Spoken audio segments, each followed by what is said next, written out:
السلام السلام السلام یا نبی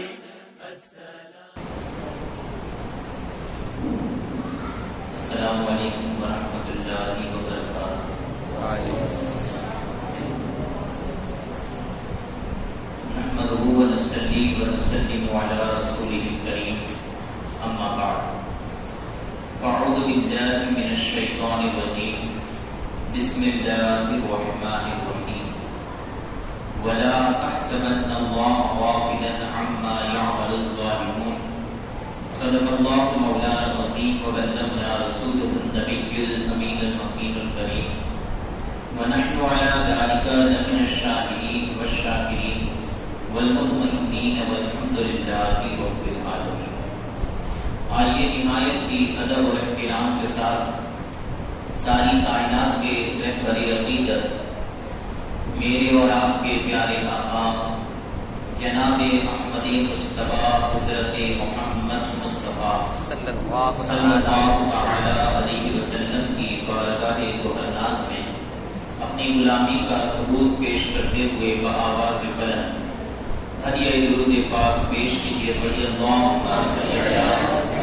سیدنا و مولانا محمد وعلی آل سیدنا مولانا محمد وبارک وسلم۔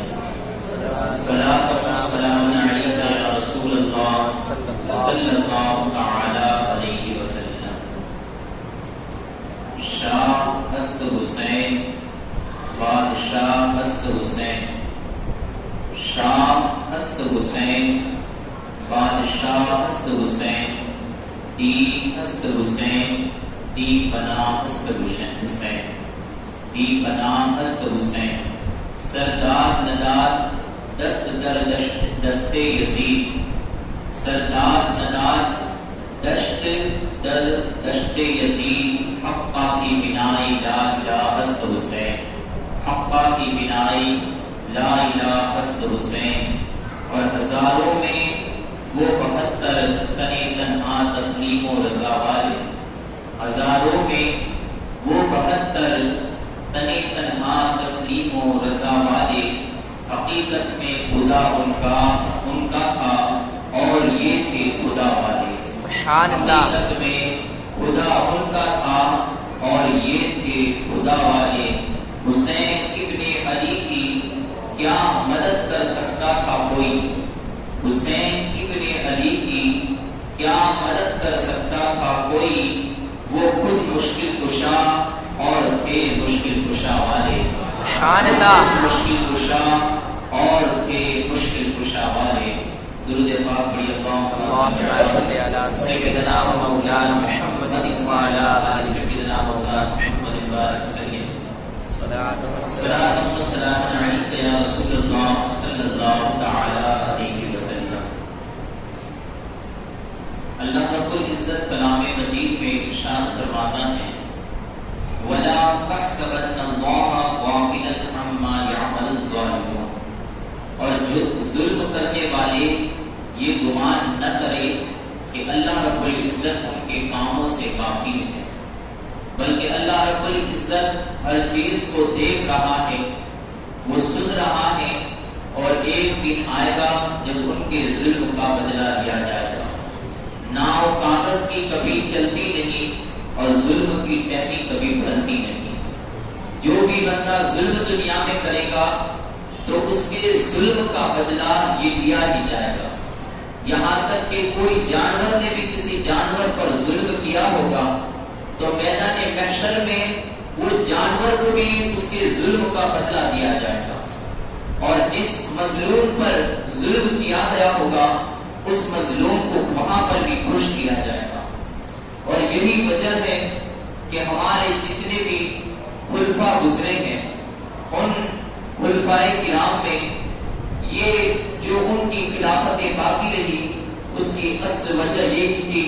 کہ انہوں نے انصاف قائم کیا، اور انصاف ایسا قائم کیا کہ ان لوگوں نے انصاف قائم کرنے کے اندر روم کیسر و کسریٰ کے بادشاہوں کی طرح اپنے نظام مملکت کو نہیں چلایا، بلکہ وہ لوگ انصاف انہوں نے ایسا قائم کیا جو آقا رحمت صلی اللہ علیہ وسلم نے انہیں بتایا تھا۔ اور یہی وجہ تھی کہ انہوں نے اپنے بیٹوں کو خلیفہ مقرر نہیں کیا اور اپنے خاندان کے اندر خلافت کو نہیں چلایا. لیکن جب یزید جیسا بدبخت یہ امیر بنا اور مسلمانوں کا بادشاہ بنا تو اس نے بجائے لوگوں کے اندر انصاف اور عدل و انصاف قائم کرنے کے اس نے لوگوں پر ظلم کرنا شروع کر دیا. ہماری انصاف کی وہ کہانیاں اور وہ مثالیں کہ جو دنیا عالم کے اندر ایک مثال تھی اس مثال کو اس نے روندنا شروع کیا. حضرت علی رضی اللہ تعالی عنہ آپ کا جب نکاح ہوا تو آپ کے نکاح کے اندر جب حضرت فاطمہ الزہرا رضی اللہ تعالی عنہا کے ساتھ آپ کا نکاح ہوا تھا اس وقت حضرت عثمان غنی رضی اللہ تعالی عنہ نے آپ کو ایک ذرا جو جس کو بختر کہا جاتا ہے اور لوہے کی جو بتی ہے جنگوں کے میدان میں جس کو پہنا جاتا ہے حضرت عثمان غنی رضی اللہ تعالی عنہ نے آپ کے نکاح کے وقت اس کو آپ کو تحفے کے طور پر پیش کیا تھا. حضرت علی رضی اللہ تعالی عنہ حضرت وہ جب سے آپ کا نکاح ہوا تھا ہر جنگ کے اندر اسی زرا کو پہنتے رہے. حضرت ابوبکر صدیق کا زمانہ آیا 2.5 سال تک ابوبکر صدیق رضی اللہ تعالی عنہ کے زمانے میں بھی آپ نے وہ زرا کو پہنا. حضرت عمر بن خطاب رضی اللہ تعالی عنہ 10 سال تک آپ کی خلافت کا زمانہ رہا. حضرت علی رضی اللہ تعالی عنہ نے ان 10 سالوں کے اندر بھی اس زرا کو پہنتے رہے یہاں تک کہ حضرت عثمان کے 12 سال اور آپ بھی جب تک جنگ صفین قائم ہوئی وہاں تک آپ اس زرا کو پہنتے رہے. یعنی یہ شمار کر لیجئے کہ حضرت علی رضی اللہ تعالی عنہ نے لگ بھگ 35 سال کے قریب اس زرا کو پہنا. 35 سال اس زرا کو پہنا اور جنگ صفین سے اپنے گھر کی طرف کوفہ کی طرف لوٹتے ہوئے وہ زرا جو آپ کے گھوڑے کی زینت پر رکھی ہوئی تھی وہاں سے وہ زرا گر گئی اور وہ زرا ایک یہودی کے ہاتھ لگ گئی. وہ زرا ایک یہودی کے ہاتھ لگ گئی. یہودی ایک دن ایسا ہوا کہ کچھ وقت گزر گیا اور یہودی کے گھر کچھ فاقہ پڑا جس کی وجہ سے وہ زرا لے کر وہ کوفہ کے بازار کے بیچ میں آ کر کھڑا ہو گیا اور وہ کوفہ کو بیچ رہا تھا. جس وقت وہ زرا کو بیچ رہا تھا حضرت علی رضی اللہ تعالی عنہ کا وہیں سے گزر ہوا. حضرت علی جیسے وہاں سے گزرے تو اس زرا کو پہچان لیا. کہا کہ ارے یہ زرا تو میری ہے اور تو اس کو اپنی سمجھ کر بیچ رہا ہے. یہودی نے اب دعویٰ کر دیا. کہا کہ نہیں یہ زرا آپ کی کیسے ہو سکتی ہے, یہ زرا تو میری ہے. آخرکار حضرت علی رضی اللہ تعالیٰ عنہ اس کو سمجھاتے رہے. کہا کہ مجھے حضرت عثمان غنی رضی اللہ تعالیٰ عنہ نے یہ زرا دی تھی اور میں 35 سال کے قریب اس کو پہنتا رہا ہوں اور تو کہہ رہا ہے یہ زرا میری ہے. تیرے پاس کیا ثبوت ہے کہ یہ زرا میری ہے؟ کہا کہ میرے پاس ثبوت بھی کوئی نہیں ہے اور میں یہ بھی کہتا ہوں کہ یہ زرا آپ کی ہے. یہ حضرت علی رضی اللہ تعالیٰ عنہ اس وقت کوئی عام انسان کے نہیں تھے. حضرت علی رضی اللہ تعالیٰ عنہ مسلمانوں کے بادشاہ تھے, امیر المومنین تھے اور خلافت کی تمام کاج یہ حضرت علی رضی اللہ تعالیٰ عنہ کے سپرد تھے. اور اس حالت میں وہ یہودی جو مذہب کا مسلمان بھی نہیں تھا, یہودی یہ دعویٰ کر رہا ہے کہ یہ زنا جو آپ کہہ رہے ہیں کہ آپ کی ہے اس کو بھی میں سچ مانتا ہوں لیکن زنا پھر بھی میری ہے. آپ کا دعویٰ بھی سچا ہے کہ زنا آپ کی ہے لیکن میں یہ کہہ رہا ہوں کہ ابھی زنا میری ہے تو وہ میری ہے. حضرت علی رضی اللہ تعالیٰ عنہ پھر اس کو لے کر قاضی شریح رحمۃ اللہ علیہ کے پاس پہنچے. اب دیکھیے وقت کا امیر المومنین ہے, یہاں پر تو بادشاہ کیا جو نیچے کے طبقے کے گورنر بھی ہوتے ہیں ان کے بھی فیصلے کبھی کورٹ میں نہیں پہنچتے اور پہلے ہی سے حل ہو جاتے ہیں. مظلوموں پر غریبوں پر جو ظلم کیا جاتا ہے اس کی داستان اور اس کی ایک الگ کہانی ہے. لیکن یہاں پر امیر المومنین وقت کا جس کی حکومت 23 لاکھ مربع میل سے بھی زیادہ تک پھیلی ہوئی تھی, وہ حضرت امیر المومنین اب قاضی شریح کے پاس عدالت لگائی گئی اور سامنے وہاں پر حضرت علی ایک طرف بیٹھے اور ایک طرف وہ یہودی بیٹھا. یہودی نے دعویٰ کیا, کہا کہ یہ جو حضرت امیر المومنین علی رضی اللہ تعالیٰ عنہ جو فرما رہے ہیں ان کی بات بھی سچی ہے لیکن زنا میری ہے. حضرت قاضی شریح رحمۃ اللہ تعالیٰ علیہ یہ حضرت امیر المومنین علی رضی اللہ تعالیٰ عنہ کی طرف مخاطب ہوئے. کہا کہ حضور آپ بتائیے کہ شریعت کے اندر جب بھی کوئی دعوے پر دلیل قائم کی جاتی ہے تو اس کے لیے گواہوں کی ضرورت پڑتی ہے. جب کوئی دعویٰ کرتا ہے تو اس کے لیے گواہوں کی ضرورت پیش آتی ہے. کہا کہ آپ کی یہ زنا ہے, اس کے لیے آپ کے پاس کیا ثبوت ہے؟ حضرت علی رضی اللہ تعالیٰ عنہ نے فرمایا, کہا ہاں میرے پاس ثبوت ہے, میرے پاس گواہ ہے, اور وہ میرا بیٹا حسن میرا گواہ ہے. میرا بیٹا حسن یہ میرا گواہ ہے. حضرت قاضی شریح نے فرمایا, اب دیکھیے وقت کے حالات کو دیکھیے, اور ایک طرف کتنا بڑا انسان کا مقدمہ ہے اسے دیکھیے, اور قاضی جو فیصلہ کر رہا ہے اس کو بھی اپنے ذہنوں میں لائیے. حضرت قاضی شریح رحمۃ اللہ علیہ نے فرمایا, کہا حضور آپ بھی جانتے ہیں کہ ہماری شریعت کے اندر بیٹے کی گواہی قبول نہیں کی جاتی. ہماری شریعت میں بیٹے کی گواہی قبول نہیں کی جاتی. حضرت امیر المومنین فرما رہے ہیں, سبحان اللہ, سید الشباب اہل الجنہ حسن ابن علی کہ جس کے بارے میں نبی رحمت صلی اللہ علیہ وسلم نے جنتی نوجوانوں کا سردار کا مصدر سنایا ہے, خوشخبری سنایا ہے, اور اس کی گواہی آپ کی عدالت میں چلے گی نہیں. کہا کہ ہاں حضور جو فضیلتیں ہیں وہ اپنے مقام پر ہیں, لیکن یہاں پر عدالت قائم ہے, اور فیصلہ اور انصاف یہ ہمارے مذہب کو تقویت دیتا ہے. حضرت علی رضی اللہ تعالیٰ عنہ کے پاس سوائے حضرت امام حسن رضی اللہ تعالیٰ عنہ کے اور کوئی گواہ نہیں تھا. حضرت علی نے قاضی کے فیصلے کو قبول کر لیا. وہ زنا جسے 35 سال سے پہنتے ہوئے آئے تھے وہ زنا کو دینے کے لیے تیار ہو گئے. وہاں سے اٹھے اور جیسے گھر کی طرف نکل رہے تھے کہ پیچھے سے یہودی نے دامن پکڑ لیا. کہا کہ حضور معاف کیجئے گا, میں تو آپ کی مذہب کے انصاف کو دیکھنا چاہ رہا تھا. یہ زنا واقعی میں آپ کی ہے, اور میں خود گواہی دیتا ہوں کہ یہ زنا آپ کی ہے, لیکن اب آپ بھی اپنے ہاتھ کو بڑھائیے اور مجھے اپنے دین کے اندر شامل کروائیے. سبحان اللہ. یہ تھا وہ عدل و انصاف جس نے امت مسلمہ کو تقویت پہنچائی, اور یہی وہ اسلام جو ایک پہاڑی کے اوپر سے پھوٹا تھا لیکن وہ دنیا کے کونے کونے تک پھیل گیا. اس کی وجہ صرف یہی تھی کہ اس اسلام نے اور اس دین نے لوگوں میں امن و سکون قائم کیا تھا, لوگوں میں انصاف قائم کیا تھا. یہاں تک کہ یہی اسلام کے بانی میرے اور آپ کے پیارے آقا جناب احمد مجتبی حضرت محمد مصطفیٰ صلی اللہ علیہ وسلم کا یہ وہ تاریخی فرمان تھا کہ لو شرقت فاطمہ بنت محمد لقطع یدہ. کہا کہ جب ایک وہاں پہ مدینہ منورہ میں کسی بڑے قبیلے کی, ایک بڑے رئیس اور امیر خاندان قبیلے کی ایک عورت نے جس کا نام فاطمہ تھا, اس نے چوری کی, تو پھر صحابہ کرام کی یہ امید تھی کہ وہ جو قبیلہ تھا وہ ابھی نیا ایمان لایا تھا, اور جب وہ ایمان لایا تو صحابہ کرام کی یہ امید تھی کہ کہیں ایسا نہ ہو کہ جو اسلام میں حد ہے اور چوری کی جو سزا ہے اگر ان قبیلے کی عورت کو دی گئی تو کہیں ایسا نہ ہو کہ وہ اسلام سے منحرف ہو جائے, وہ اسلام کو چھوڑ بیٹھے. تو صحابہ کرام نے بس اسی نیت کو لیتے ہوئے آقا رحمت صلی اللہ علیہ وسلم کی بارگاہ میں کچھ سفارشی کلمات کہے. کہا کہ حضور اسے معاف کر دیا جائے. نبی رحمت صلی اللہ علیہ وسلم نے اس وقت یہ تاریخی الفاظ کہے کہ اگر یہ تو ایک فاطمہ ہے جو کسی اور قبیلے کی ہے, اگر میری بیٹی محمد کی بیٹی فاطمہ بھی اگر چوری کر لے تو محمد اس کے بھی ہاتھ کو کاٹ دے گا.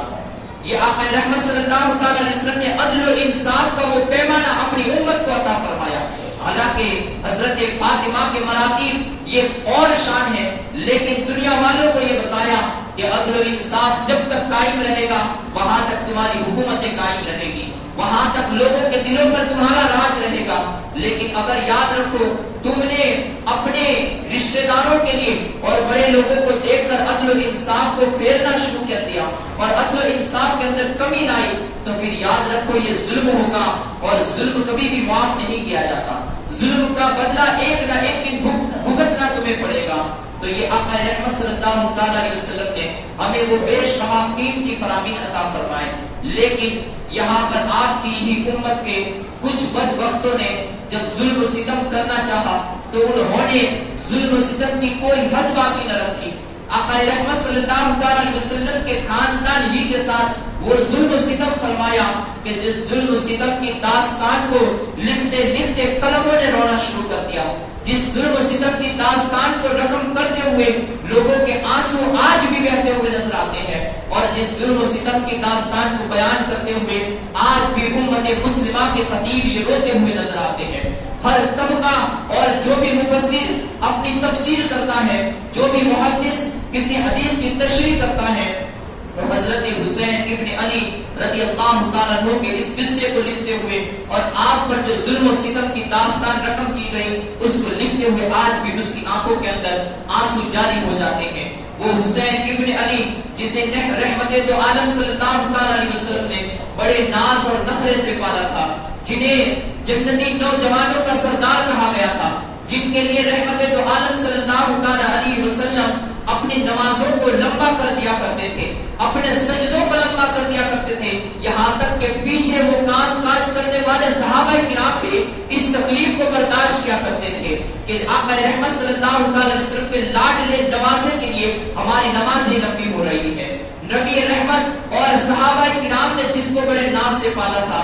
آج وہی شہزادہ رسول، وہی حضرت فاطمہ الزہرا کے دل کا چین، وہی حضرت علی کا شیر یہ کربلا کی تپتی ہوئی ریگزاروں کے اندر شہید کر دیا گیا ہے۔ اور حضرت امام علی مقام کو صرف شہید ہی نہیں کیا بلکہ ان بدبختوں نے، اس عمر ابن سعد نے اور اس شبر علی جوشن نے حکم دیا، کہا کہ امام علی مقام کے جسم نازلی پر اور جسم اقدس پر گھوڑوں کو بھی دوڑایا جائے، یہاں تک کہ ان بدبختوں نے جو اب تک ظلم کیا تھا اس کو بھی فراموش کرتے ہوئے امام علی مقام پر اب ایک اور ظلم ڈھانے کے لیے وہ لوگ چل پڑے اور اپنے گھوڑوں کو شہیدان کربلا کی لاشوں کے اوپر گھوڑوں کی ٹانگوں سے ان کو بھی روند ڈالا، یہاں تک کہ وہ شہیدان کہ جن کے بدنوں کے اندر، جن کے جسموں کے اندر جو ابھی تیر پیوست تھے، اب وہ تیر بھی نیچے کی طرف اترنے لگے۔ ان گھوڑوں کی ٹانگوں نے ان شہداء کی لاشوں کو اور بھی روند ڈالا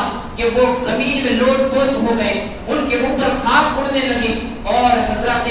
شہیدان کربلا یہ اور بھی خون کے اندر ان کا خون زمین کربلا پر اور بھی بہنا شروع ہوا۔ اس طرف جہاں پر وہ شہیدوں کا خون بہ رہا تھا، اس طرف اللہ رب العزت نے دنیا والوں کے اوپر ایک ایسا اندھیرا چھا ڈالا، اور ایک ایسا اندھیرا دنیا والوں پر چھا گیا کہ دین کے اندر ابو نعیم کی روایتیں موجود ہیں کہ دین کے اندر تارے نظر آنے لگے تھے۔ ایسا اندھیرا دنیا کے اندر چھا گیا، یہاں تک کہ کچھ روایتوں میں آتا ہے کہ 7 دن تک یہ دنیا والوں پر خون کی برسات ہوتی رہی۔ بیت المقدس کے اندر بھی جس پیڑ جس پتھر کو اٹھایا جاتا وہاں سے خون کے فوارے ابل پڑتے۔ اسی وقت حضرت ام معبد رضی اللہ تعالی عنہا سے یہ روایت ہے، وہی ام معبد رضی اللہ تعالی عنہا جب آقا رحمت صلی اللہ تعالی علیہ وسلم ہجرت کرتے ہوئے آپ کے مکان سے نکلے تھے تو آپ نے نبی رحمت صلی اللہ تعالی علیہ وسلم اور سیدنا ابو بکر صدیق رضی اللہ تعالی عنہ کی مہمان نوازی فرمائی تھی۔ حضرت ام معبد کہتی ہے کہ اس وقت نبی رحمت صلی اللہ علیہ وسلم نے ہمارے یہاں پر وضو فرمایا تھا، وضو فرما کر آپ نے ایک کلی فرمائی تھی۔ کہتے ہیں کہ جس جگہ نبی رحمت صلی اللہ علیہ وسلم نے وضو فرمایا تھا اور آپ نے جہاں پر کلی فرمائی تھی، دوسرے دن صبح کو دیکھا وہ نبی رحمت صلی اللہ علیہ وسلم تو وہاں پر وضو فرما کر چلے گئے، لیکن جیسے ہی دوسرے دن صبح نمودار ہوئی ہم لوگ اٹھے اور اس جگہ کو دیکھا تو وہاں پر ایک تناور درخت قائم ہو چکا تھا، ایک ایسا درخت قائم ہو چکا تھا کہ جس کے پھل اگر کوئی بیمار کھاتا تھا تو وہ شفا یاب ہو جاتا، جس کے پتوں کو اگر کسی جانور کو کھلائے جاتے تو ان کے دودھ میں اضافہ ہو جاتا تھا،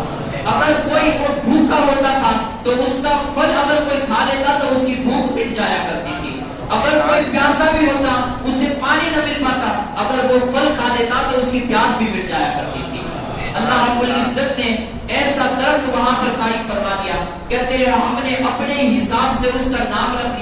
لیا تھا کہ یہ شجرہ مبارکہ ہے، یعنی مبارک درخت ہے۔ حضرت ام معبد فرماتی ہے کہ وہ درخت قائم ہو گیا، اب اس کے بعد کچھ سال تک وہ درخت ایسے ہی رہا، لیکن کچھ دنوں کے بعد ہم نے دیکھا کہ اس کے تمام پتے جھڑ چکے ہیں، اس کے جو تمام پھل تھے وہ بھی گر چکے ہیں، اور جب ہم نے یہ معاملہ دیکھا تو ہم ڈر گئے، ہم اس کی وحشت کے عالم میں آ گئے کہ یہ کیا معاملہ ہے، جو درخت کسی موسم میں سوکھتا نہیں تھا، جس جس درخت کے پھل کسی موسم میں آنا بند نہیں ہوتے تھے وہ آج اچانک پورا کس طریقے سے سوکھ گیا، جس کے پتے بھی زمین پر گر چکے تھے، جس کے پھل بھی زمین پر گر چکے تھے اور پورا درخت سوکھ چکا تھا. ہم اسی کو دیکھ کر اسی کے خیالات میں ڈوبے تھے کہ ایک طرف سے صدا آئی کہ مدینے میں رحمت دو عالم صلی اللہ علیہ وسلم کا انتقال ہو چکا ہے. ہم نے جان لیا کہ رحمت دو عالم صلی اللہ علیہ وسلم کے انتقال کی وجہ سے یہ درخت مبارکہ یہ سوکھ چکا تھا. کہتے ہیں کچھ دن گزرے تھے کہ پھر سے وہ درخت ویسے ہی ہریالی پا گیا، لیکن اب اس کے اندر سے جو اس کے پھل تھے اس کا مزہ کچھ کم ہو گیا تھا، اس کے مزے کے اندر کچھ کمی آ چکی تھی. کہتے ہیں وہ درخت اسی طریقے سے بدستور قائم رہا، 20 سے 25 سال کا عرصہ گزر گیا، وہ درخت ویسے ہی قائم رہا، ویسے ہی چلتا رہا. لیکن یہاں تک کہ 30 سالوں کے بعد پھر ایک دن آیا کہ جس وقت اس درخت کے تمام پھل پھر سے گر گئے، اس کے جتنے بھی پتے تھے وہ تمام کے تمام بھی گر گئے. ہم نے پھر جان لیا کہ ضرور کوئی ایسا واقعہ پیش آیا ہوگا کہ جس سے یہ درخت نے ہمیں خبر دے دی ہے. ہم ڈر گئے اور وحشت کے عالم میں آ ہی چکے تھے کہ کچھ دنوں کے بعد ہمیں پتا چلا کہ کوفہ کی سرزمین پر حضرت علی رضی اللہ تعالیٰ عنہ کو شہید کر دیا گیا ہے. ہم نے جان لیا کہ وہاں پر حضرت علی کو شہید کر دیا گیا تھا. یہاں پر اس درخت نے ہمیں پہلے ہی خبر دے دی. کہتے ہیں اس کے بعد اس کے جو پھل تھے وہ آنا بند ہو گئے. وہ پھلوں کی تازگی جو تھی جس سے ہم اپنی بھوک کو بھی مٹایا کرتے تھے، ہماری پیاس بھی مٹ جایا کرتی تھی، وہ تمام کے تمام وہ پھل گر گئے اور اس کے بعد ایک درخت کے اوپر ایک بھی پھل نہ لگا، لیکن اس کے اندر پتے باضابطہ طور پر آ گئے. ہم اسی پتوں سے فائدہ اٹھاتے کہ جب کوئی بیمار ہوتا تھا انہی پتوں کو لیتے تھے، پانی میں ڈبو کر پلا دیتے تھے تو بیمار کو شفا مل جاتی تھی. بدستور وہی بات قائم ہو گیا. لیکن کہتے ہیں کچھ ہی سال گزرے تھے کہ پھر وہ درخت ایسا سوکھا کہ ہم جب صبح کے وقت اٹھے تو اس کے اوپر سے خون کی بارش ہو رہی تھی، اس کے ہر شاخ کے اوپر سے، اس کی ہر ٹہنی کے اوپر سے یہ خون کے قطرات ٹپک رہے تھے. ہم ڈر گئے اور ایسا وحشیانہ عالم کہ اس سے پہلے کبھی ایسا نہیں ہوا تھا کہ جب کبھی وہ درخت کوئی سانحہ یا کوئی واقعہ پیش آتا تھا تو اس کے درخت کے پتے گر جاتے تھے، وہاں سے پھل گر جاتے تھے. لیکن اس مرتبہ یہ پتے تو گر ہی رہے لیکن ساتھ ہی ساتھ اس کی ہر ہر ٹہنی سے، اس کی ہر ہر شاخ سے، اس کی ہر ہر ڈال سے یہ خون نکلتا تھا، اس کی جڑوں کے اندر سے بھی خون کے فوارے نکل رہے تھے. ہم اس کی وحشت نے ہمیں اور بھی ڈرا دیا تھا. یہاں تک کہ کچھ دنوں کے بعد ہمیں پتا چلا کہ کربلا کی سرزمین پر شہزادہ رسول حضرت فاطمہ الزہرا رضی اللہ تعالیٰ عنہ کا دل کا چین، حضرت علی شیر خدا کا شیر، یہ کربلا کی تپتی ہوئی ریت زاروں کے اندر انہیں شہید کر دیا گیا ہے. اور یہی وجہ ہے کہ اس کی وجہ سے یہ درخت مبارکہ اور یہ شجرہ مبارکہ وہ بھی خون کے آنسو رو رہا ہے، وہ بھی خون کے آنسو رو رہا ہے. حضرت ام امامت کہتی ہے اس درخت نے ہمیں یہ خبر دی. اب اس کے بعد سے لے کر آج تک وہ درخت ویسے کہ ویسا ہی سوکھا رہا. اس کے بعد نہ اس کے اوپر کوئی پتے آئے نہ اس کے اوپر کوئی پھل لگے، بلکہ وہ درخت جب بھی وہ مبارک رات آتی اور وہ مبارک دن آتا 10 محرم الحرام کا تو اس کے اوپر سے ویسے ہی وہ خون کے قطرات ٹپکتے رہتے. حضرت ایک اور روایت کے اندر پایا جاتا ہے کہ جس وقت حضرت امام علی مقام کو شہید کیا گیا تو وہاں پر سے ایک کبوتر اڑتا ہوا یہ مدینہ طیبہ میں پہنچا. مدینہ طیبہ میں ایک کبوتر پہنچا. وہاں کی روایت ہے کہ وہاں کے لوگوں نے، مدینہ طیبہ والوں نے ایک کبوتر کو دیکھا جو کبوتر رحمت دو عالم صلی اللہ علیہ وسلم کے مزار مقدس کے ارد گرد طواف کر رہا تھا اور وہ طواف کرتا جا رہا تھا اور اس کے قدموں سے خون کے قطرات بھی ٹپکتے جا رہے تھے. لوگوں نے اس معاملے کو دیکھا، بڑی حیرت ہوئی کہ یہ کیا معاملہ ہے، یہ کبوتر کیا کہنا چاہتا ہے اور یہ کیا خبر دینا چاہتا ہے. کبوتر طواف کرتا جا رہا تھا اور اس کے قدموں کے اندر سے خون کے قطرات ٹپکتے جا رہے تھے. لوگوں نے اس تاریخ کو یاد رکھا. کہتے ہیں کہ جب اسیران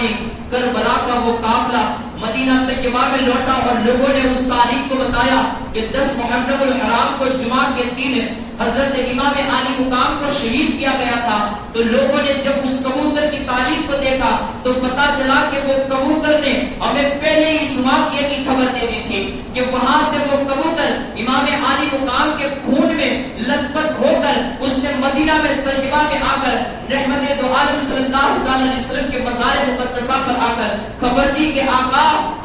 شہزادہ آپ کا نواسا یہ کربلا کی سرزمین پر شہید کر دیا گیا ہے. اس کبوتر نے آ کر وہاں پر خبر دی. بزرگان دین فرماتے ہیں کہ اس کبوتر کی نسل آج تک پائی جاتی ہے, اور جتنے بھی سرخ رنگ کے کبوتر پائے جاتے ہیں, لال رنگ کے کبوتر پائے جاتے ہیں, بزرگ فرماتے ہیں کہ یہ اسی کی نسل کے اندر سے ہے کہ جس نے آقا رحمت کے صلی اللہ علیہ وسلم کی بارگاہ میں آ کر جو حضرت امام عالی مقام کے اس واقعے کی خبر دی تھی. اسی طریقے سے روضۃ الشہداء کے اندر وہاں کے اس مصنف نے ایک کنز الغرائب کے حوالے سے, ایک کتاب کے حوالے سے ایک یہودی کے واقعے کو نقل کیا ہے.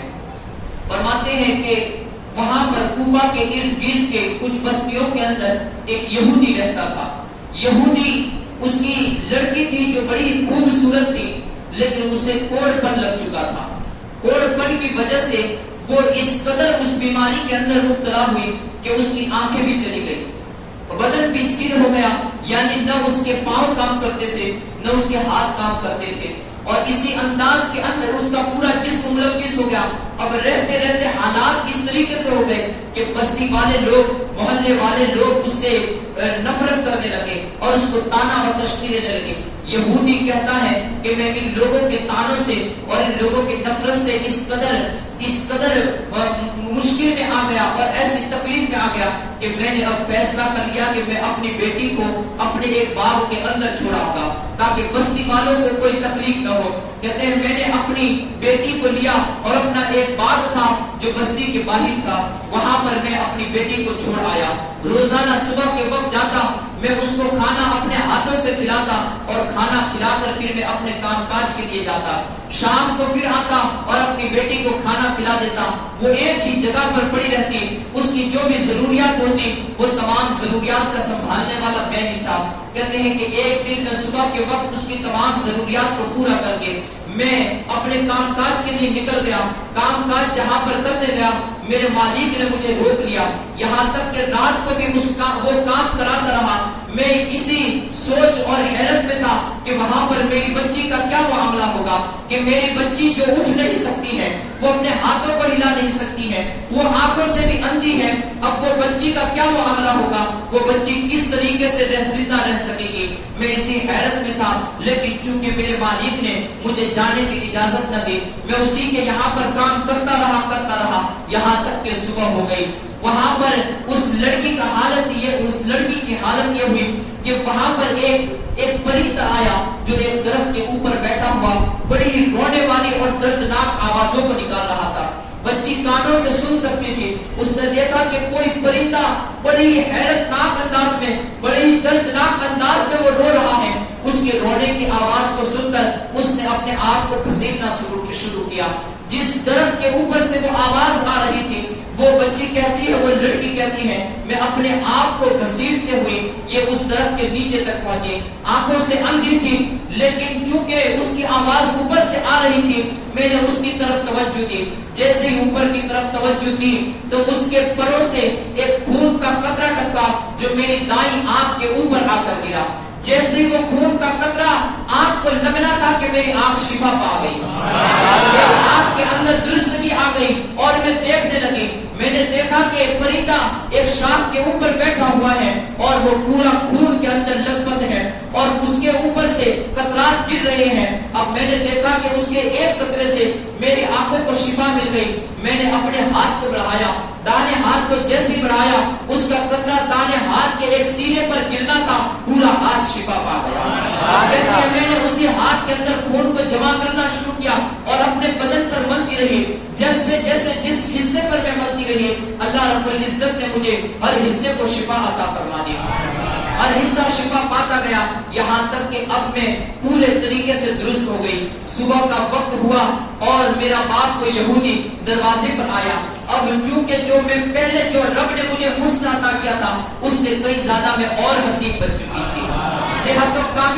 صحت کاملہ بھی نصیب ہو چکی تھی, دیکھنے والی بھی ہو چکی تھی. میرا باپ آیا تو اس نے مجھے پہچانا نہیں, کہا کہ اے عورت تو اس باغ میں کیا کر رہی ہے؟ یہاں پر میری ایک بچی جو اپاہج تھی وہ میری بچی کہاں ہے, جو نہ اٹھ سکتی تھی, جو نہ دیکھ سکتی تھی, جو نہ چل سکتی تھی, جو نہ پھر سکتی تھی. اس بچی کو کیا تو نے دیکھا ہے؟ کہا کہ ابا حضور میں بھی وہ آپ کی لاڈلی ہوں، میں بھی وہ آپ کی لاڈلی ہوں۔ یہودی نے جیسے اپنی بچی کو اتنی صحت یاب دیتا تو وہ فوراً ہی کش کھا کر گر گیا۔ جیسے ہی اس کو ہوش آیا کہا کہ بیٹی یہ معاملہ کس طریقے سے بنا؟ تو اپاہج تھی، یہاں پر تو کوئی معالج نہیں آیا، کوئی ڈاکٹر نہیں آیا، اور تجھے کس نے شفا عطا فرمائی؟ جہاں پر ہر طبیب ہر ڈاکٹر یہ جواب دے چکا تھا اور تیری بیماری کا کوئی علاج نہیں تھا، یہاں پر تیری بیماری کا علاج کرنے والا کون آیا؟ بچی نے پورا واقعہ سنایا، کہا کہ وہ درخت کے اوپر جو پرندہ بیٹھا ہے اس پرندے نے میرا علاج کر دیا ہے، اس پرندے کے ٹپکتے ہوئے قطرات نے میرا علاج کر دیا ہے۔ وہ یہودی اس سے درخت کے پاس پہنچا، درخت کے پاس پہنچا تو وہ پرندہ ابھی بدستور ویسے ہی دردناک عالم کے اندر بول رہا تھا، اور گویا کہ وہ حضرت امام عالی مقام کی گویا دوسرے معنوں میں وہ داستان سنا رہا تھا۔ یہودی نے اب دل میں خیال آیا کہ یہ کون سا پرندہ ہے اور یہ کہاں سے خون میں لطپت ہو کر آیا ہے کہ جس نے میری بیٹی کو شفا بھی عطا کر دی، اور وہ کون سا مبارک خون ہے کہ جس کے قطرات کے گرتے ہی میری بیٹی دیکھنے والی بن گئی۔ اب وہ یہودی اسی کشمکش کے عالم میں تھا۔ وہ راوی لکھتے ہیں روضۃ الشہداء کے، فرماتے ہیں کہ وہ پرندے کو اللہ رب العزت کی قوت گویائی عطا فرمائی، قوت گویائی عطا فرمائی۔ امام عالی مقام کی کرامات کو دیکھیے کہ جس پرندے سے بھی، جس پرندے کو بھی آپ سے نسبت ہو جائے اللہ رب العزت اسے بھی قوت گویائی عطا فرما دیتا ہے۔ الغرض وہ پرندہ بولنے لگا، کہا کہ اے یہودی جہاں سے ہم روزانہ ہم پرندوں کا ایک یہاں پر ڈیرا ہے، ہم صبح کے وقت اپنی چراگاہوں کی طرف نکلتے ہیں اور پورا دن تک ہم اپنے رزق کو تلاش کرتے ہیں۔ ایک دن 10 محرم الحرام کا دن تھا، ہم جب صبح کے وقت نکلے دوپہر کے وقت وہاں سے گزر رہے تھے کہ ایک آواز آئی، اے پرندوں تم لوگ اپنے پیٹ کو بھرنے کے اندر لگے ہوئے ہو۔ یہاں پر شہزادہ رسول حضرت فاطمہ کا چین، حضرت علی شیر خدا کا دلارا اور کونین کی آنکھوں کا تارا، یہ وہاں پر کربلا کی سرزمین پر تپتے ہوئے نیکزاروں کے اندر شہید کر دیا گیا ہے، اور تم اپنے پیٹ کو بھرنے کے اندر کھڑے ہو۔ تو کہتے ہیں کہ تمام پرندے وہاں پر امام عالی مقام اور کربلا کے میدان کے اندر جہاں پر اماموں کا خون گرا تھا وہاں پر وہ تمام کے تمام جمع ہو گئے، تمام کے تمام آنسو بہانے لگے۔ وہاں پر تمام پرندے تو اپنی طاقت و قوت کے مطابق آنسو بہا رہے تھے۔ کہتے ہیں میں ضبط نہ کر سکا، اپنے آپ پر قابو نہ پا سکا، میں نے اپنے آپ کو امام کے خون میں نہلا دیا، امام کے خون میں نہلا دیا، اور نہلا کر پھر وہاں پر رہ کر امام عالی مقام کے جسم کے ساتھ جو ان درندوں نے، ان بدبختوں نے وحشیانہ حرکات کی تھی ان حرکتوں کو نہ دیکھ سکا۔ میں وہاں سے اڑا اور سیدھے تیرے باغ کے درخت کے اوپر آ کر بیٹھ گیا، اور یہی وہ امام پاک کے خون کے قطرات تھے جن خون کے قطرات نے تیری بیٹی کو شفا عطا فرما دی ہے، خون کے قطرات نے تیری بیٹی کو شفا عطا فرما دی ہے۔ وہ یہودی کہتا ہے میں نے اسی وقت اس پرندے کو مخاطب کرتے ہوئے کہا کہ ہاں وہ حسین ابن علی جن کے نانا حق کا پیغام لے کر آئے تھے، ان کے نانا بھی سچے تھے، ان کے بابا علی بھی سچے تھے، اور وہ حسین ابن علی وہ خود بھی سچے ہیں۔ کہتے ہیں اے پرندے گواہ ہو جا، میں وہ حسین کے نانا پر آج تجھے گواہ بنا کر ایمان لاتا ہوں، کل میدان محشر کے اندر میرے ایمان کی تو بھی گواہی دینا۔ الغرض وہ یہودی اور اس کا پورا خاندان اس واقعے کو دیکھ کر ایمان سے مشرف ہوئے، گویا کہ میرا امام یہ شہید بھی ہو چکا تھا لیکن اب بھی لوگوں کو دین کی دعوت دے رہا تھا، اب بھی لوگوں کے سینوں کے اندر دین کی شمع کو روشن کر رہا تھا۔ یہی وجہ ہے کہ ان کربلا والوں نے دین کے خاطر وہاں پر پہنچے تھے، انہوں نے دین کے خاطر اپنے آپ کو قربان کر دیا، لیکن قربان ایسا کیا کہ دین کو ہمیشہ ہمیشہ کے لیے زندہ کر دیا، انہوں نے دین کو ہمیشہ ہمیشہ کے لیے زندہ کر دیا۔ یہ امام عالی مقام وہاں پر ایک بابل خزائی نام کا ایک شخص تھا، اس کا بیٹا روایت کرتا ہے کہ بابل خزائی ایک وقت جب اس کا انتقال ہوا تو انتقال کے وقت اس کا چہرہ یہ پورا سیاہ ہو چکا تھا، پورا کالا ہو چکا تھا،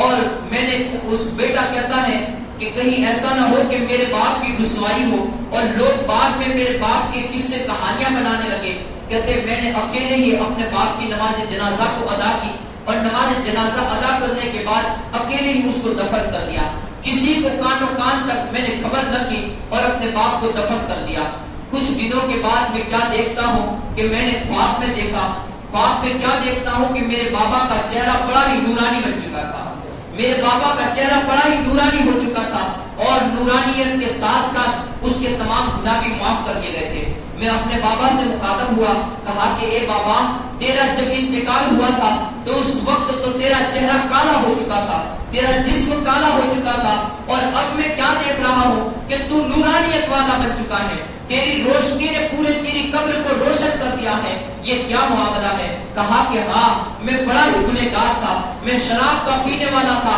اور شراب کے گناہوں کی وجہ سے مرتے وقت میرا چہرہ یہ کالا ہو چکا تھا، سیاہ رنگ کے اندر مجھے بدل دیا جا چکا تھا۔ لیکن جب میں قبر کے اندر پہنچا، آقا رحمت صلی اللہ علیہ وسلم کے چہرے زیبا کی زیارت ہوئی۔ نبی رحمت صلی اللہ علیہ وسلم جب میری قبر کے اندر تشریف لائے، کہا کہ اے بابل، تو جو میرے نواسے کے بارے میں جو اس کی داستان سنایا کرتا تھا اور اس کی نعت پڑھا کرتا تھا، اس کی منقبت کو پڑھا کرتا تھا، ذرا مجھے بھی وہ منقبت سنا دے، میرے نواسے کے اشعار سنا دے۔ بابل کہتے ہیں میں امام عالی مقام کی اس منقبت کو آقا رحمت صلی اللہ علیہ وسلم کے دربار میں قبر مبارک کے اندر آقا کی بارگاہ کے اندر وہ سناتا رہا۔ جیسے جیسے میں شعر کو پڑھتا جاتا تھا، میری کالت دور ہوتی جاتی تھی، روشنیاں آتی جاتی تھی، دور ہوتی جاتی تھی، اور اللہ رب العزت کی طرف سے وہ سفیدیاں آتی جاتی تھی۔ آقا رحمت صلی اللہ علیہ وسلم نے ارشاد فرمایا، کہا بابل، اللہ نے میرے بیٹے، میرے نواسے کی بدولت اور اس کے شان میں اشعار پڑھنے کی بدولت تیرے تمام گناہوں کو معاف بھی فرما دیا،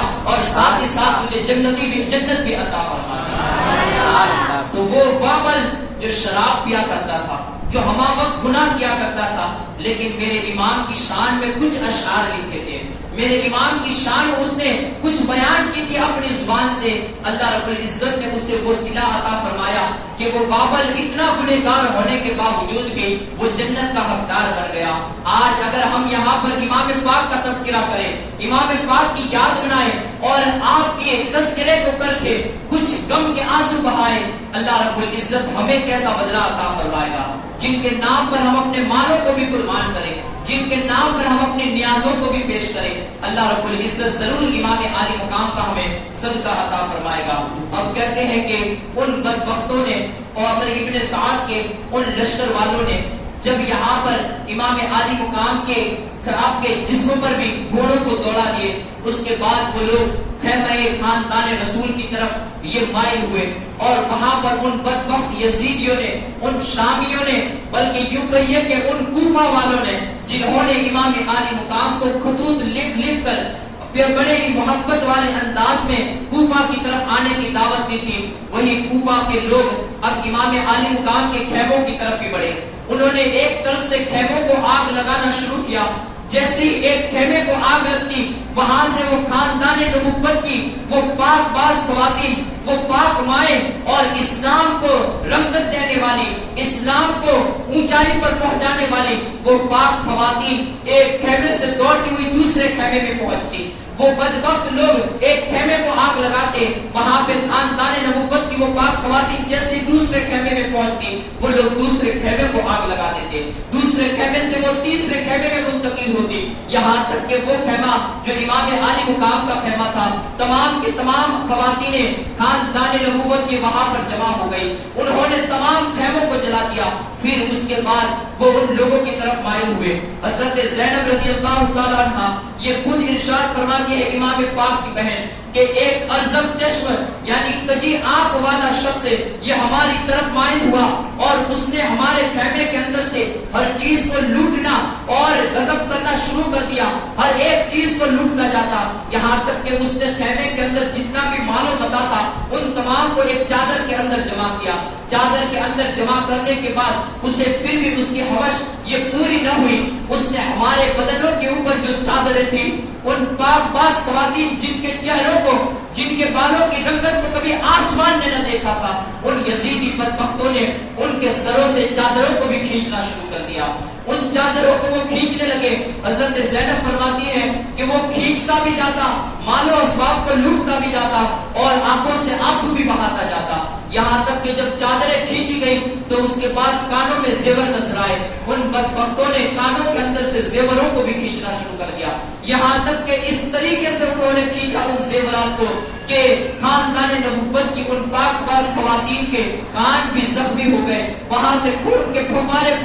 فوارے یہ پھوٹنے لگے اور خاندان نبوت کی وہ پاک باز مائیں جنہیں کبھی کوئی تکلیف نہ پہنچائی گئی تھی, جنہیں کبھی مدینہ والوں نے کبھی آنکھ اٹھا کر نہ دیکھا تھا, اور وہ پاک باز خاتون جس کے بارے میں رحمت دو عالم صلی اللہ علیہ وسلم نے فرمایا تھا کہ میری بیٹی فاطمہ جب میدان محشر میں بھی گزرے گی اور اس کی شہزادیاں جب میدان محشر میں بھی گزرے گی تو اس وقت اہل محشر کو صدا لگائی جائے گی, اے اہل محشر اپنی نگاہوں کو نیچے جھکا لو, میری بیٹی فاطمہ کا گزر ہونے والا ہے, فاطمہ کا گزر وہ جنت میں جانے والی ہے. اہل محشر بھی اپنی نگاہوں کو جھکا دیں گے. وہی پاک باز خاتون حضرت فاطمہ الزہرا کی وہ پاک خواتین اور ان پاک بیٹیوں کو وہاں پر ننگے سر کر دیا گیا, ان کے کانوں میں سے بھی بالیوں کو لوٹ لیا گیا. حضرت سکینہ کی بھی بالیوں کو لوٹا گیا, حضرت زینب کی بھی بالیوں کو لوٹا گیا, یہاں تک کہ فاطمہ صغرا جو ایک چھوٹے حضرت امام عالی مقام کی بچی تھی, اس کے پاؤں کے اندر پازیب تھے, ان یزیدی بدبختوں نے اس کو بھی لوٹنا چاہا. وہ نکل نہیں رہے تھے تو ان لوگوں نے اس کو اپنے ہاتھوں سے توڑ کر ان پازیب کو بھی نکال دیا. ان یزیدی بدبختوں نے اس طریقے سے ظلم و ستم ڈھائے. حضرت زینب کہتی ہیں کہ ہر چیز کو انہوں نے لوٹ لیا, یہاں تک کہ وہ بیمار عابد جو چمڑے کے ایک بستر کے اوپر لیٹے ہوئے تھے, یہاں تک تو ایک ظلم و ستم کی حد مانی جا سکتی تھی, لیکن وہ بیمار عابد جو نہ کھڑے ہو سکتے تھے نہ اٹھ سکتے تھے, ان کی بھی طرف مائل ہوئے اور وہ چمڑے کے جو بستر کے اوپر لیٹے ہوئے تھے ہر چیز کو تو لوٹ لیا گیا تھا, لیکن وہ کجی آنکھ والا شخص, وہ چھوٹی آنکھوں والا شخص حضرت بیمار عابد کی طرف بھی مخاطب ہوا, وہاں پر بھی مائل ہوا اور آنکھ کے نیچے جو نرم جو چمڑے کا بستر تھا اس کو بھی کھینچا اور امام عالی مقام کو الٹتا ہوا زمین پر ڈال دیا. الٹتا ہوا حضرت زین العابدین رضی اللہ تعالیٰ عنہ کو یہ زمین پر ڈالا گیا. ہر چیز کو انہوں نے لوٹ لیا. لوٹنے کے بعد اب اس کے بعد عمرو ابن سعد نے جو پورا لشکر تھا اسے جانے کی اجازت دے دی. حضرت زینب فرماتی ہے کہ اس کجی آنکھ والے شخص سے میں نے کہا کہ تو لوٹ رہا ہے, ہر چیز کو تو نے لوٹ لیا ہے یہاں سے, لیکن پھر بھی آنسو کیوں بہا رہا ہے؟ اب دیکھیے وہ کوفی بدبخت کیا کہتا ہے, کہتا ہے کہ جو آپ کے اوپر مصیبتیں آئی ہیں, جو آپ کے اوپر تکلیفیں آئی ہیں, ان کو دیکھ کر میرے آنکھوں کے اندر آنسو آ رہے ہیں, لیکن لوٹ اس لیے رہا ہوں کہ اگر میں نے نہ لوٹا تو کوئی اور آ کر لوٹ جائے گا. یہ وہ بدبخت تھے کہ جو اہل بیت اطہار سے کل تک محبت کے دعوے کرتے تھے, لیکن جب وہ خاندان نبوت کے افراد ان کے گھر آنگن میں آ گئے تو ان لوگوں نے انہیں لوٹنا شروع کر دیا, ان لوگوں نے انہیں کاٹنا شروع کر دیا, ان کے خون کو بہایا گیا اور ان کے خون سے کربلا کی سرزمین کو رنگین کر دیا گیا. اب یہی وہ لوگ تھے جو اہل بیت اطہار سے محبت کا دعویٰ کرتے تھے. الغرض اس کے بعد عمرو ابن سعد نے تمام سپاہیوں کو بھیج دیا. 2 دن تک ابن سعد اپنے کچھ سپاہیوں کے ساتھ وہیں پر رکا رہا اور دوسرے دن 11 محرم الحرام کا دن نمودار ہوا. اس نے اپنے جتنے بھی سپاہی قتل کیے گئے تھے, واصل جہنم ہوئے تھے, ان تمام سپاہیوں کی لاشوں کو جمع کیا اور ان کو ہی تو نماز جنازہ ادا کی. لیکن اسے یہ خیال نہ آیا کہ شہزادہ رسول حضرت علی شیر خدا کے چین حضرت فاطمہ الزہرا رضی اللہ تعالیٰ عنہ کی آنکھوں کا تارا یہ کربلا کی سرزمین پر بغیر کسی چادر کے پڑا ہوا ہے, وہاں پر اس کا خون بھی بہ رہا ہے. اسے خیال نہ آیا, اس نے اپنے ساتھیوں کی تو نماز جنازہ ادا کی, ان کی تو تدفین کی, لیکن شہدائے کربلا کے جنازے اور ان کے لاشہائے مبارک ویسے کے ویسے ہی وہاں پر پڑے رہے. ہوائیں چلتی رہی اور ان کے بدنوں کے اوپر ہوائیں خاک کو اڑاتی رہی, یہاں تک کہ جب ابن سعد کربلا کی سرزمین کو چھوڑ کر گیا تو قریب ہی کی بستی کے اسد قبیلے کے لوگ آئے اور ان غازیہ بستی کے ان لوگوں نے آ کر حضرت امام عالی مقام کے تمام لاشہائے مبارک, آپ کے ساتھیوں کے لاشہائے مبارک کو اٹھایا اور ان لوگوں نے امام پاک کی نماز جنازہ کو بھی ادا کیا اور ان کی تدفین بھی کی. اب یہاں پر ایک نقطہ میں آپ کے سامنے عرض کرتا ہوں کہ حضرت امام عالی مقام کی نماز جنازہ کا ادا کرنا یہ بھی ایک سعادت مندی کی بات تھی. اب ان بدبختوں کو یہ سعادت کہاں سے نصیب ہو سکتی تھی کہ جنہوں نے اتنا ظلم و ستم ڈھایا تھا, جنہوں نے اتنا ظلم و ستم ان کے اوپر ڈھایا تھا, انہیں یہ سعادت کیسے نصیب ہو سکتی تھی؟ اس لیے کہ اگر نیک انسان ہوتا ہے تو اس کی نماز جنازہ میں اگر گنہگار بھی شامل ہو جائے تو اللہ رب العزت اس کو بھی بخش دیتا ہے. یہاں پر تو نیک نہیں بلکہ پرہیزگاروں کے سردار کی نماز جنازہ ادا کرنی تھی, متقیوں کے سردار کی نماز جنازہ کو ادا کرنا تھا. ان بدبختوں کو یہ دین کب نصیب ہونے والے تھے جن کے لیے جہنم کی آگ سلگائی گئی تھی, جن کے لیے ہمیشگی کے عذاب کو تیار کر رکھے تھے. وہ امام عالی مقام کی نماز جنازہ کو کیسے ادا کر سکتے تھے؟ الغرض ان اسدی کبیر والوں نے, اسد کبیر والوں نے نماز جنازہ کو ادا کیا. نماز جنازہ کیا ادا کی بلکہ انہوں نے جنت کو اپنے اوپر واجب کر لیا, جنت کو اپنے اوپر واجب کر لیا. امام عالی مقام کو تدفین کر دی گئی اور اس طرف عمر ابن سعد نے یہ حکم دے دیا تھا کہ جتنے لوگ شہید کر دیے گئے ہیں ان شہیدوں کے سروں پر لیا جائے اور انہیں نیزوں کی نوکوں پر رکھ کر ابن زیاد کے دربار میں پہنچا جائے, ابن زیاد کے دربار میں نکلا جائے. اس طرف حضرت زینب رضی اللہ تعالی عنہا کے پاس وہ عمر ابن سعد آیا. اب عمر ابن سعد یہ وہاں پر آ کر گویا اب بھی وہ مذاق کا انداز بنائے ہوئے تھا اور حضرت خاندان نبوت کی طرف ان پاک باز ماؤں کی طرف مخاطب ہوا اور کہا کہ کیسا پایا تم نے اللہ کی قدرت کو جس نے ہمیں فتح عطا فرمائی اور تم لوگوں کو شکست عطا فرمائی. حضرت زینب رضی اللہ تعالی عنہا نے فرمایا کہ یہ تو میدان محشر میں ثابت ہوگا کہ کون جیتا اور کس کو ہار نصیب ہوئی. میدان محشر کے اندر جب اللہ رب العزت ہمیں اور تمہیں جمع فرمائے گا تو پھر رب کائنات ہی ہمارا فیصلہ فرمائے گا. الغرض حضرت زینب رضی اللہ تعالی عنہا نے ایک پیشکش کی, کہا کہ جب تو ہمیں لے کر ابن زیاد کے دربار کی طرف نکلے تو اس وقت ہمیں امام کے جسم مقدس کی طرف سے لیتے ہوئے جانا تاکہ ہم آخری مرتبہ ہمارے بھائی کا, ہمارے امام کا یہ آخری دیدار کر سکے. اب اس وقت حضرت زینب کے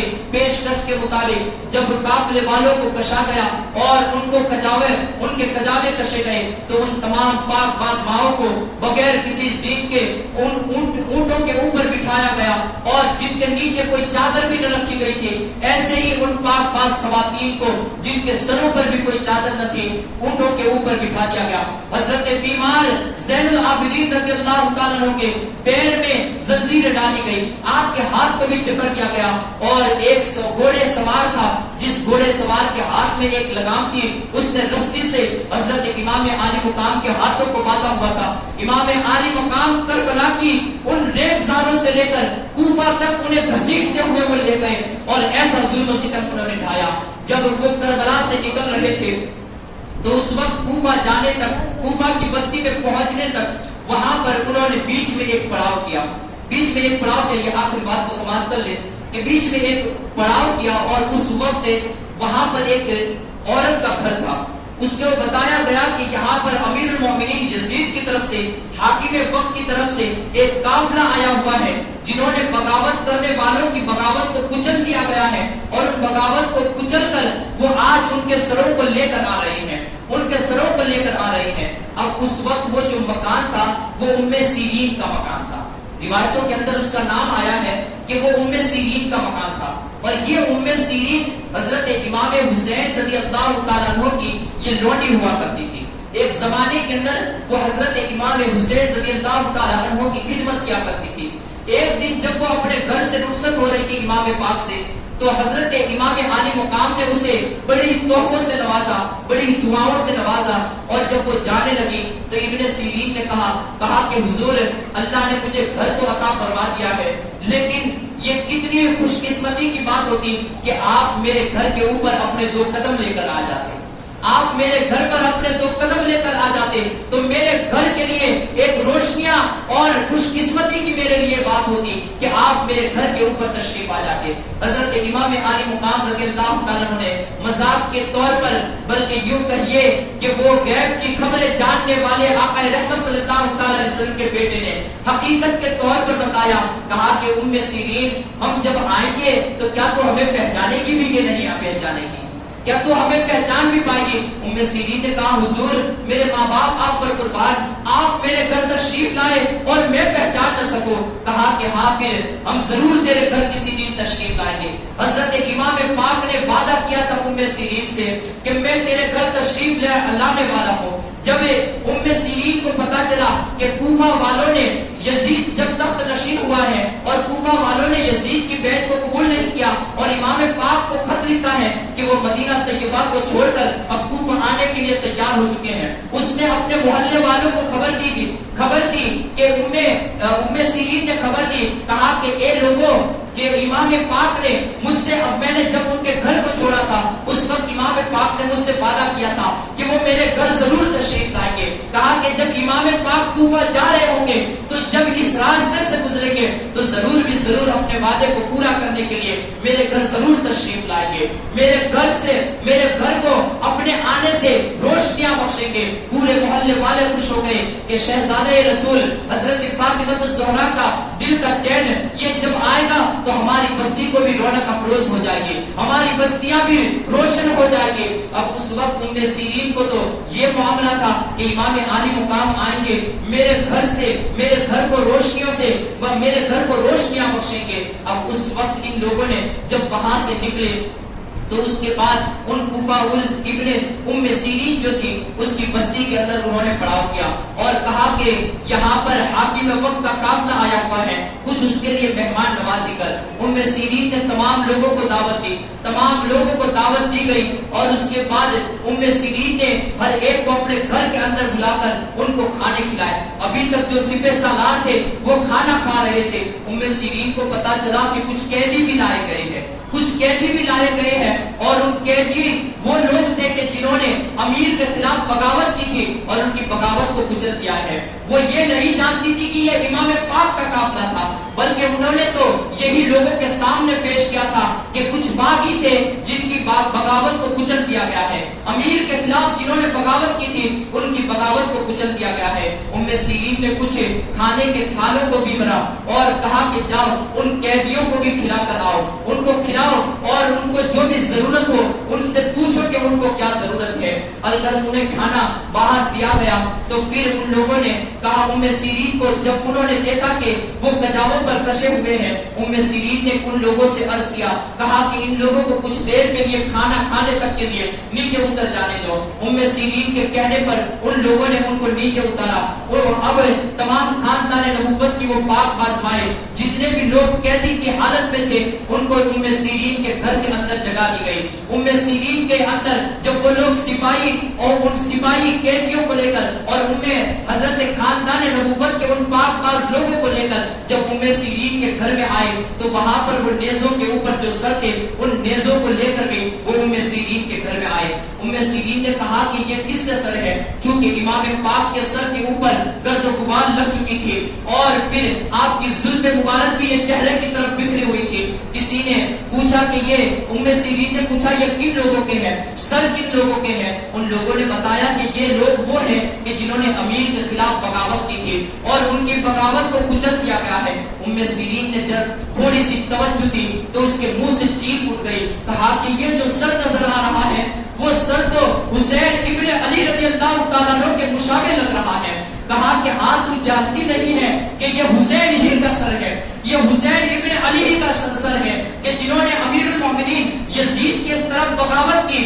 تو ان کے سر کو کچل دیا گیا ہے، ان کے سر کو قلم کر دیا گیا ہے. ام سیرین نے ایک زوردار آواز کے اندر چیخ لگائی، کہا کہ امام آپ نے آنے کا وعدہ تو کیا تھا لیکن یہ نہیں بتایا تھا کہ کس حالت میں میں تیرے گھر آؤں گا، کس حالت کے اندر میں تیرے گھر کو رونق افروز کراؤں گا. کہا کہ امام کہہ دیتے آپ نے تو وعدہ جو کیا تھا کہ میں تیرے گھر آؤں گا، واقعی آپ میرے گھر آئے لیکن ایسی حالت میں بھی میرے گھر کو رونق بخشنی تھی، آپ نے وعدہ واقعی میں پورا کر دیا. حضرت ام سیرین نے ایک چیخ لگائی اور چیخ لگاتی بے ہوش ہو گئی. دوسری بار انہیں ہوش میں لانے کی کوشش کی گئی، پھر سے آپ نے چیخ لگائی اور جب دوسری مرتبہ آپ کی چیخ نکلی تو اسی کے ساتھ ساتھ آپ کی روح بھی یہ کفے السری سے پرواز کر گئی تھی. یہ وہ لوگ تھے جو اہل بیت اطہار سے محبت کیا کرتے تھے، اہل بیت اطہار کے لیے اپنی جانوں کو نچھاور کرتے تھے. رب کائنات کی بارگاہ میں دعا ہے اللہ رب العزت ہمیں اہل بیت اطہار کی سچی پکی محبت عطا فرمائے، ان کے نقش قدم پر چلنے کی توفیق عطا فرمائے. انشاءاللہ العزیز کل اس کے آگے کل پھر سے رات کو ایک اور پروگرام بھی رکھا جائے گا. کل رات میں بھی انشاءاللہ عشاء کی نماز کے بعد شرکت فرمائیں. اللہ رب العزت ہماری ان نظر و نیاز اور ان مجلسوں کو اللہ رب العزت امام پاک کے صدقے میں قبول فرمائے. اور جن لوگوں نے بھی اس میں حصہ لیا ہے اللہ رب العزت ہر ایک کو سننے والے سنانے والے کو نیاز لانے والے ہر ایک بھائی کو بہترین امام پاک کا صدقہ عطا فرمائے.